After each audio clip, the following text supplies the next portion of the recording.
मुंबईत आज महाविकास आघाडीकडून तिरंगा गौरव यात्रेचं आयोजन करण्यात आलंय। महाविकास आघाडीच्या यात्रेला मुंबईकरांचा प्रतिसाद आहे। यात्रेत आदित्य ठाकरेही सहभागी आहेत। तर आदित्य ठाकरे यांच्याशी संवाद साधलाय आमच्या प्रतिनिधी ज्योत्सना गंगणे यांनी। पाहूया। ठाकरेंच्या शिवसेनेचे युवा नेते आणि आमदार आदित्य ठाकरे आपल्या सोबत आहेत। आदित्यजी, काय सांगाल की तिरंगा रॅलीमध्ये आज तुम्ही सहभागी झालाय? काय सांगाल तिरंगा रॅलीच्या माध्यमातून काय संदेश द्यायचा? आज नसीमजींनी मला, तुषारजींना, संजय राऊत साहेबांना असेल, वर्षाताईंना असेल, सगळ्यांना बोलवलं तिरंगा यात्रेसाठी। आपण प्रतिसाद बघताय, हा देशभक्तांचा प्रतिसाद आहे। खूप मोठ्या संख्येने लोक आलेले, तरुण आहेत, महिला आहेत आणि हेच खूप महत्त्वाचं। चांदिवलीमध्येच ही यात्रा काढण्याचं कारण काय होतं? आज नसीमबाईंनी आम्हाला बोलवलं म्हणून आम्ही सगळे आलो आणि आपण पाहताय केवढा प्रतिसाद आहे। त्यांनी उद्या वरळीत काढली तरी आम्ही जाऊ।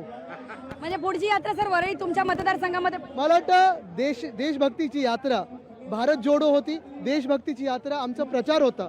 आम्ही ह्या लोकशाहीसाठी लढलो, संविधानासाठी लढलो आणि लढत राहतो। तर देशाचे पंतप्रधान नरेंद्र मोदी यांनी सुद्धा मुंबईत रॅली केली होती, मात्र त्याचा फारसा फायदा जो आहे तो महायुतीला झाला नव्हता। त्याचा महाविकास आघाडीला फायदा झाला त्या रॅलीचा। जर्नलिस्ट सुनील सह ज्योत्सना गंगणे, लोकशाही मराठी, मुंबई। लोकशाही मराठी ऐका, पहा, जागरूक रहा।